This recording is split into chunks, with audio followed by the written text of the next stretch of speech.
Hi friends, இன்றைக்கி நம்ம வீட்டில் என்ன டிஃபன் பார்க்கலாம் வாங்க.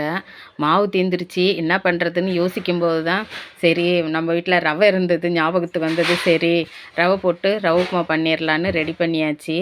அப்போது பையன் வந்து ரவை உப்புமா சாப்பிட மாட்டார். அவருக்கு என்ன பண்ணுறதுன்னு பார்த்து கடலப்பருப்பு ஊற வச்சு மசால் வடைன்னா ரொம்ப பிடிக்கும் எங்கள் பையனுக்கு. அதனால் சரி மசால் வடையை வச்சு மேட்ச் பண்ணிடலான்னு மசால் வடை போட்டாச்சு. கூட ஒயிட் சட்னியும் அரைச்சாச்சு. பாருங்கள், பசங்க சாப்பிட வைக்கணுன்னா எப்படியெல்லாம் பிளான் பண்ண வேண்டியது இருக்குது. சரி மாவு தீந்துருச்சேன்னா அரிசியும் இட்லிக்கு ஊற போட்டாச்சு. ஊற போட்டு துணிங்கெல்லாம் கொஞ்சம் நிறைய சேர்ந்துருச்சு துவைக்காமல். அதெல்லாம் மிஷினில் போட்டு எடுத்து காய வச்சாச்சு. அது காய வச்சுட்டு இன்றைக்கி லஞ்சும் வந்து சிம்பிளாக தான் ரெடி பண்ணிட்டோம். ஏன்னா முன்னாலே மீன் குழம்பு இருந்தது. முன்னாள் வச்ச மீன் குழம்பு, சரி அந்த மீன் குழம்போட விட்டுறலாம். கொஞ்சம் ரசமும் இருந்தது. சரி அது ரெண்டும் மேட்ச் பண்ணிடலான்னு கொஞ்சம் அரிசி ஊற வச்சு சாதம் மட்டும் வடிச்சிட்டோம். சரி அரிசி ஊறி போச்சு. சரி அதையும் மாவாட்டி வச்சிடலான்னு கிரைண்டரில் அரிசி போட்டாச்சு.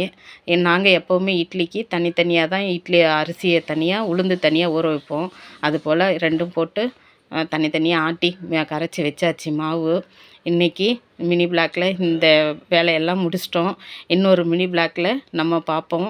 இந்த வீடியோ பார்த்துட்டு எல்லோரும் சப்ஸ்கிரைப் பண்ணுங்கள், லைக் பண்ணுங்கள், மறக்காமல் கமெண்ட் பாக்ஸில் கமெண்ட் பண்ணுங்கள். ஓகே, பாய்.